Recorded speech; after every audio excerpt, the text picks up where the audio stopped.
तो आज हम देख रहे हैं एबीजी आर्टेरियल ब्लड गैस। इसमें कुछ बेसिक चीज़ें ली है मैंने, इससे कि हमारा इंटरप्रिटेशन आसानी से सॉल्व हो जाएगा। बाकी चीज़ें होती है लेकिन आज हम बस इन चीज़ों को देख रहे हैं। पीएच नॉर्मल होना चाहिए 7.35 to 7.45, PaCO2 35 to 45 mmHg, HCO3 22 to 26 और O2 80 टू 100 ये नॉर्मल होना चाहिए। अगर ये चीज़ें आप याद रखते हो तो आपको बहुत आसानी से आप बता सकते हो कि क्या चल रहा है, एसिडोसिस, अल्कलोसिस, रेस्पिरेटरी है या मेटाबॉलिक है, कॉम्पेंसेशन हो रहा है या फिर नहीं हो रहा है। तो देखते हैं कैसे हम एबीजी इंटरप्रेट कर सकते हैं, देखें कि क्या चल रहा है। उसके कुछ स्टेप्स हैं। सबसे फर्स्ट में आपको पता करना है ये एसिडोसिस है या फिर अल्कलोसिस है। पीएच जो मैंने बताया कि 7.35 टू 7.45 होना चाहिए।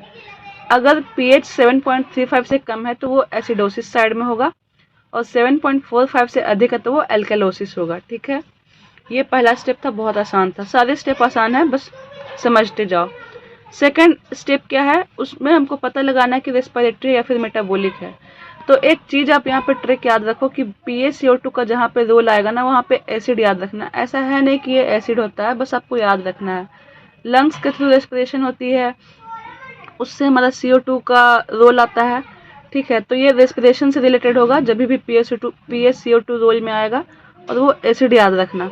और HCO3 जब भी आएगा सीन में तो आपको याद रखना है वो किडनी के थ्रू उसका मेटाबॉलिज्म होता है, तो वो मेटाबॉलिक साइड में जाएगा। और इसको आपको याद रखना है बेस, बस आपको याद रखना, ये ट्रिक है। अब देखते हैं कैसे हम रेस्पिरेटरी और मेटाबॉलिक देखते हैं। अगर PaCO2 एबनॉर्मल है, नॉर्मल कितना था 35 टू 45, तो रेस्पिरेटरी वहाँ पे जाएगा, जो भी है एसिडोसिस या फिर एल्कलोसिस।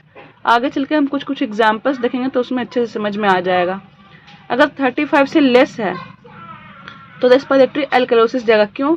क्योंकि PaCO2 जैसे ही आए आपको माइंड में एसिड याद रखना था, तो ऑब्वियस है कि वो एसिड कम हो रहा है तो एल्कलोसिस जाएगा। ठीक, और अगर 45 से अधिक ज़्यादा तो वो रेस्पिरेटरी एसिडोसिस होगा, वो एसिड की तरह काम कर रहा है।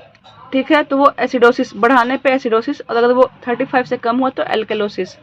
वैसे ही अगर HCO3 एबनॉर्मल है तो वो मेटाबॉलिक जाएगा, एसिडोसिस या फिर एल्कलोसिस देखते हैं। ये जैसे ही HCO3 बोल रहे हैं बेस हमारे माइंड में आ रहा है, तो अगर वो कम होगा, बेस कम हो रहा है तो ऑब्वियस है कि एसिडोसिस होगा। और अगर बेस अधिक हो रहा है 26 से अधिक जाएगा तो वो ऑब्वियस है कि एल्कलोसिस जाएगा, मेटाबॉलिक एल्कलोसिस। अब देखेंगे कि इसका एक एग्जाम्पल देख लेते हैं यहाँ पे, या फिर पहले देख लेते हैं थर्ड स्टेप क्या है, कॉम्पेंसेशन। कॉम्पेंसेशन फुल हो रहा है या फिर पार्शियल हो रहा है, फिर कॉम्पेंसेशन हो ही नहीं रहा, नो कॉम्पेंसेशन। अगर CO2 और HCO दोनों एबनॉर्मल है, पीएच जो है वो नॉर्मल और एबनॉर्मल दोनों हो सकता है, तो कॉम्पेंसेशन होगा या फिर पार्शियल होगा या फिर नहीं होगा। लेकिन अगर कोई एक एबनॉर्मल है इन दोनों में से तो कॉम्पेंसेशन नहीं होगा। अगर दोनों एबनॉर्मल है तो हो भी सकता है और नहीं भी हो सकता है। कैसे देखते हैं एग्जाम्पल में।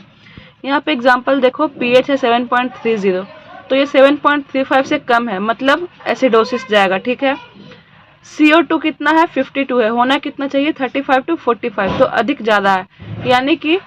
और HCO3 कितना है 26 है, मतलब नॉर्मल है। तो हमको देखना है इन दोनों में से एबनॉर्मल क्या ज़्यादा है, CO2 ज़्यादा है एबनॉर्मल, तो ऑब्वियस है कि इसी की वजह से हो रहा है, तो इसीलिए रेस्पिरेटरी एसिडोसिस। और HCO3 उतने का उतना है, ना घटा है ना बढ़ा है, 22 से 26 होना चाहिए, 26 है, तो कॉम्पेंसेशन नहीं हो रही है। और एग्जाम्पल्स देखते हैं। यहाँ पे पीएच 7.25, ये एबनॉर्मल है, एसिडोसिस है या फिर एल्कलोसिस है, एसिडोसिस है। अब देखते हैं कि रेस्पिरेटरी है या फिर मेटाबॉलिक है। तो CO2 कितना है 50 है, और HCO3 कितना है 28 है। तो HCO3 जब 26 से ऊपर जाता है तो वो HCO3 जब 26 से ऊपर जाता है तो वो एल्कलोसिस साइड में जाता है, एल्कलोसिस कराता है। लेकिन यहाँ पे एसिडोसिस हो रहा है, और CO2 जो है हमारा वो 45 से ऊपर है, मतलब ये CO2 की वजह से एसिडोसिस हो रहा है, तो कौन सा जाएगा, रेस्पिरेटरी एसिडोसिस जाएगा।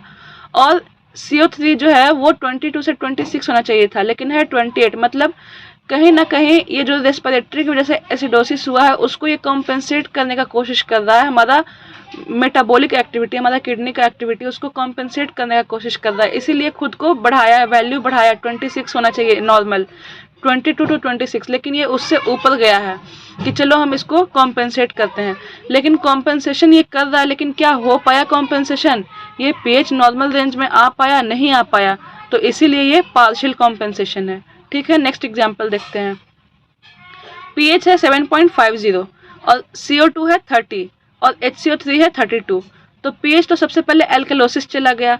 अब इसमें देखते हैं CO2 होना कितना चाहिए था, 35 to 45, तो कम है और CO2 जब कम जाता है तो एसिडोसिस जाता है, लेकिन यहाँ पे एल्कलोसिस है, यानी कि ये रेस्पिरेशन की वजह से नहीं हो रहा, ये मेटाबॉलिक एक्टिविटी की वजह से हो रहा है। HCO3 हमारा अधिक है, HCO3 ज़्यादा होता है तो एल्कलोसिस जाता है, यानी ये मेटाबॉलिक एल्कलोसिस हुआ। अब CO2 का देखते हैं नॉर्मल है या एबनॉर्मल है। CO2 एबनॉर्मल है, 35 से कम है, 35 और 45 के रेंज में नहीं है, कम है, यानी कि ये एसिडोसिस साइड पे ले जाने का कोशिश कर रहा है, जबकि हो रहा है यहाँ पे एल्कलोसिस मेटाबॉलिक की वजह से। यानी हम ये कहेंगे कि रेस्पिरेशन हमारा कॉम्पेंसेशन करने का कोशिश कर रहा है, लेकिन क्या कॉम्पेंसेशन हो पाया? ये pH हमारा नॉर्मल रेंज में आ पाया? नहीं आ पाया, तो इसीलिए पार्शियल कॉम्पेंसेशन हो रहा है। नेक्स्ट एग्जाम्पल देखते हैं। pH हमारा 7.38 है, CO2 49 है और HCO3 30 है। तो इसमें क्या देख रहे हैं कि pH हमारा नॉर्मल रेंज में है, 7.35 to 7.45 के बीच में है। CO2 हमारा 49 है, जो कि अधिक है या कम है? बताओ, अधिक है, क्योंकि वो 35 से 45 होना चाहिए, है 49। और CO3 भी अधिक है, मतलब इसकी वजह से जब CO2 अधिक होता है तो एसिडोसिस होता है, और जब HCO3 अधिक होता है तो एल्कलोसिस होता है। तो CO2 की वजह से यहाँ पे एसिडोसिस हो रहा है, यहाँ पे एल्कलोसिस हो रहा है, और ये है नॉर्मल रेंज में। तो ये एसिडोसिस था या फिर एल्कलोसिस था? यहाँ पे तो नॉर्मल है, तो हमको पता ही नहीं चल पाएगा। तो इसको पता करने के दो तरीके हैं, या तो हम पेशेंट के डायग्नोसिस से जाएंगे कि उसको कोई रेस्पिरेटरी प्रॉब्लम था, COPD वगैरह, तो वो एसिडोसिस हुआ होगा, जो कि बाद में इसने कॉम्पेंसेट करके उसको नॉर्मल रेंज में लाया होगा। लेकिन और अगर उसका डायग्नोसिस में हम देख रहे हैं कि डायरिया, वॉमिटिंग, ये सब कोई चीज़ें हैं, तो हम समझेंगे कि वो मेटाबॉलिक की वजह से एल्कलोसिस हो रहा था, क्योंकि HCO3 बढ़ा हुआ है, लेकिन उसको CO2 ने खुद को बढ़ाकर कॉम्पेंसेट किया और वापस लाया, तो उस समय एल्कलोसिस हो रहा होता। लेकिन अगर हमारे पास डायग्नोसिस नहीं है पेशेंट का, कि हमको नहीं पता, बस हमारे को ABG मिला इंटरप्रेट करने के लिए, तो उस साइड पे एक क्या ट्रिक होती है कि हम 7.35 से 7.39 को एसिडिक साइड पे लेते हैं। pH कम होता है तो वो एसिड होता है। ये आपने 7th 8th क्लास में भी पढ़ा होगा कि pH अगर कम हो रहा है तो वो बेसिक साइड पे जाएगा, pH अधिक हो रहा है तो एसिडिक साइड पे जाएगा।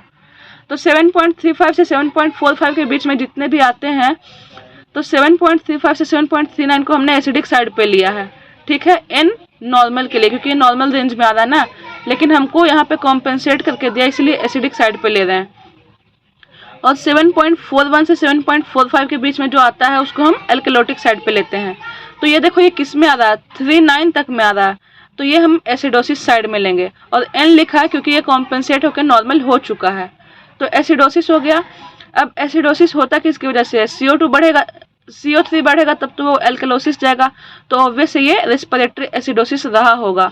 और जिसने कि HCO3 ने खुद की वैल्यू बढ़ा के इसको कॉम्पेंसेशन करने की कोशिश की, और कॉम्पेंसेशन पूरा हो गया, क्योंकि ये नॉर्मल रेंज में pH हमारा आ गया, तो यहाँ पे बोलेंगे कि फुल कॉम्पेंसेशन हो गया। ये था हमारा ABG इंटरप्रेट करना। अब हम देखेंगे इस पे कुछ क्वेश्चंस।